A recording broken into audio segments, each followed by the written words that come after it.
कहानी की शुरुआत में हम जेसी नाम की लड़की को देखते हैं। उसका तलाक हो गया था, इसलिए वो अपने बेटे के साथ एक अलग घर में शिफ्ट हो जाती है। लेकिन कहीं न कहीं उसे अपने पति की कमी खलती रहती है, जिसकी वजह से वो अपने बेटे सैम को भी ज्यादा समय नहीं दे पाती। सैम भी अपनी माँ से बहुत प्यार करता है, इसलिए वो भी उन्हें खुश करने की पूरी कोशिश में लगा रहता था। लेकिन उनकी किस्मत तब से बदल गई जब दोनों माँ बेटे शॉपिंग करने एक स्टोर में जाते हैं और वहाँ उनकी मुलाकात पॉल नाम के एक आदमी से होती है। वह जबरदस्ती जेसी को कहता है कि मुझे तुम्हारे घर आना है। वह पॉल का गला पकड़कर धमकी देता है कि अगर तुमने मेरी बात नहीं मानी तो तुम्हारे बेटे के साथ बहुत बुरा हो सकता है। तो मजबूरी में भी जेसी उसे अपनी कार में बैठा देती है, जहां वह अपने बारे में बताता है कि मैं एक जेल से भागा कैदी हूं और अगर तुम मेरे साथ सहयोग करोगे तो मैं भी तुम दोनों को चोट नहीं पहुंचाऊंगा। फिर वो घर पहुंचे तो जेसी उसे कॉफी देती है, तो बदले में पॉल कहता है कि मुझे बस कुछ दिनों तक तुम्हारे घर में रहना है,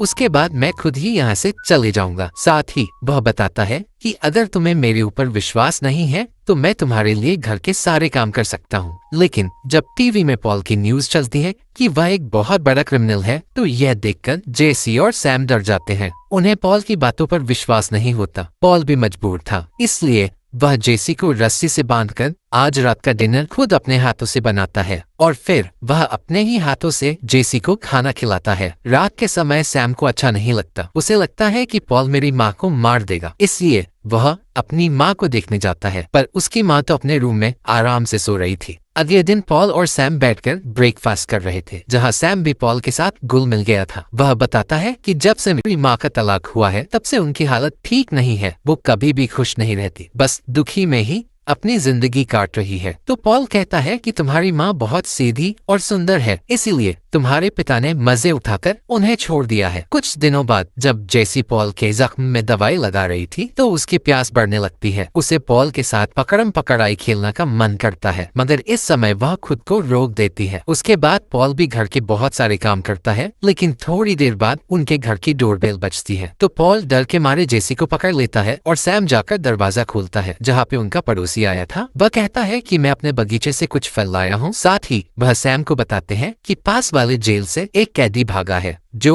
बहुत खतरनाक है, इसलिए तुम अपनी माँ के साथ घर में ही रहना। उसके बाद जब उनका पड़ोसी वहाँ से चला जाता है तो जेसी रात का खाना बनाने लगती है, तो उसमें पॉल भी उसकी मदद करता है। पर यहाँ पे वो दोनों एक दूसरे के करीब आ रहे थे और कई दिनों से जेसी ने भी अपनी प्यास नहीं बुझाई थी, इसलिए वह भी गुफा खुलवाने को तैयार होती है। वह सैम को कहती है कि तुम अपने कमरे में जाओ और जब खाना बन जाएगा तो मैं तुम्हें बुला दूंगी। जिसके बाद वह पॉल के साथ इंटीमेट होने के लिए बढ़ती है, मगर फिर से घर के बाहर से पुलिस के सायरन की आवाजें आ रही थी। तो पॉल कहता है कि मैं अब यहाँ नहीं रुक सकता क्योंकि पुलिस मुझे जल्द ही ढूंढ लेगी। अगले दिन जब पॉल घर के काम करने में मदद कर रहा था तो किसी सामान की जरूरत पड़ती है, इसलिए जेसी सैम को मार्केट भेजकर वह सामान लाने के लिए कहती है और उसके जाने के बाद घर में बस जेसी और पॉल थे, इसलिए वो दोनों एक दूसरे के क्लोज आकर पकड़म पकड़ाई खेलने लगे। सैम भी जब वापस घर आता है तो वह अपनी माँ और पॉल को पकड़म पकड़ाई खेलते हुए देख लेता है, पर तभी घर की डोरबेल बजती है और जब जेसी बाहर गई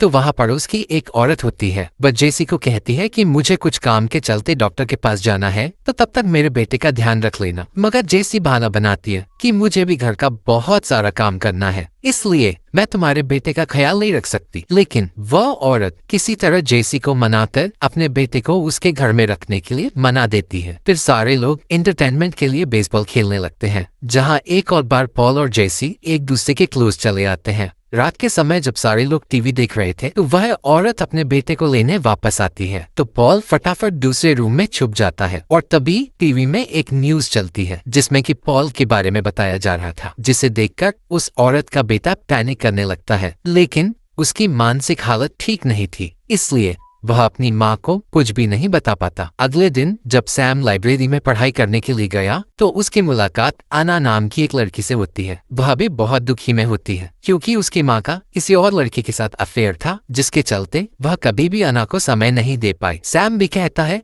कि मेरी माँ भी आजकल किसी अनजान आदमी के साथ खुश रहती है और मैं भी यही चाहता हूँ कि उनकी खुशी ऐसी ही बनी रहे। पर अन्ना कहती है कि यह तुम्हारे लिए बहुत बुरा है क्योंकि तुम्हारी माँ भी तुम्हें समय नहीं दे पाएगी, जिसके चलते तुम भी मेरी तरह बन जाओगे। रात के समय सैम अपने पिता के साथ डिनर करता है, जहाँ उसके पिता पूछते हैं कि क्या तुम्हारी माँ अभी भी सिंगल है या फिर उनकी जिंदगी में कोई और आ गया है। सैम समझ गया था कि मेरे पिता दोबारा से मेरी माँ की जिंदगी में आने चाहते हैं ताकि वो उनकी गुफा एक और बार खोल सके। तो सैम अपने पिता की बातों का कोई भी जवाब नहीं देता और चुपचाप वहाँ से चले जाता है। फिर वो वापस घर आया तो वो देखता है कि मेरी माँ और पॉल एक साथ डांस कर रहे हैं और उनके चेहरे में खुशी है। तो जेसी भी सैम को बताती है कि मैं पॉल से बहुत प्यार करती हूँ और हम तीनों यहाँ से कहीं दूर चलते हैं ताकि हम एक नई शुरुआत कर सके। वो लोग पेरिस जाने का प्लान बनाते हैं, इसलिए अगले दिन होते ही वो पैकिंग करने लगते हैं। वहीं सैम भी आखिरी बार अपनी फ्रेंड अन्ना से मिलने जाता है, जहां वो बताता है कि अब से हम दोनों कभी भी नहीं मिल पाएंगे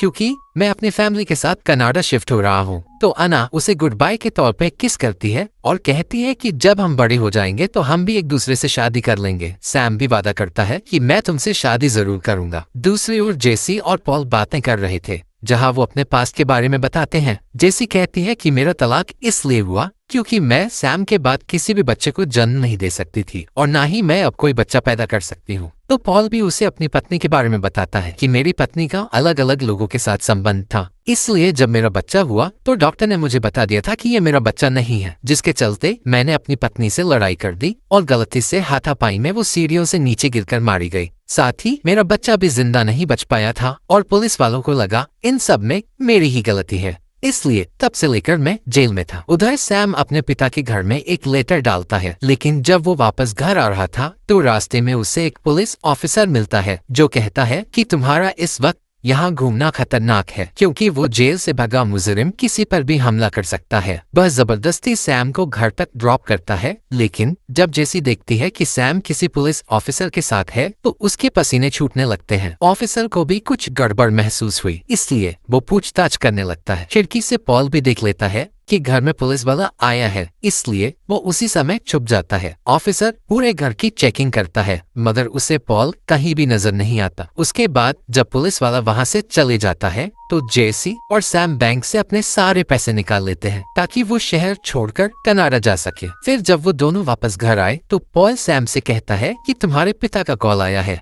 और वो तुमसे कुछ बात करना चाहते हैं। दरअसल सैम ने जो अपने पिता के घर में लेटर रखा था उसे पढ़कर उसके पिता ने कॉल किया था। तभी घर के बाहर बहुत सारी पुलिस की गाड़ियां आ जाती हैं, जिसे देखकर पॉल समझ गया था कि अब मैं यहाँ से नहीं भाग सकता। तो वो जानबूझकर जेसी और सैम को रस्सी से बांध देता है ताकि पुलिस वालों को लगे कि पॉल ने जेसी और उसके बेटे को बंदी बनाया है। थोड़ी देर बाद पुलिस वाले पॉल को अरेस्ट कर लेते हैं, लेकिन अगले दिन जेसी एक वकील के पास गई और उन्हें सारा सच बताते हुए कहती है कि पॉल को छुड़ाने में मेरी मदद करो। मगर वकील बताता है कि ऐसा नहीं हो सकता, तुमने एक कैदी से प्यार किया है और अगर पुलिस वालों को भनक लगी कि तुमने पॉल को घर में रहने दिया था तो तुम्हें भी जेल हो सकती है। यहाँ पे जेसी कुछ भी नहीं कर पाती और वो बहुत दुखी में रहने लगती है। तभी उसे बार बार पॉल की याद आती रहती है, जिसकी वजह से वो सैम को समय नहीं दे पाती। सैम भी अब बड़ा हो चुका था, इसलिए उसने खुद का रेस्टोरेंट खोल दिया था। साथ ही इन दिनों वो अन्ना से भी मिलता है और उसके साथ ही रहता है। कुछ दिनों बाद सैम को एक लेटर आया जिसमें पॉल ने लिखा था कि मैं जेल से छूट गया हूँ और मैं तुम्हारी माँ से मिलना चाहता हूँ। तो सैम भी पॉल को एक लेटर लिखता है जहाँ वो कहता है कि माँ अभी भी आपका इंतजार कर रही है और वो आपको बहुत मिस करती है। जिसके बाद पॉल सीधा जाकर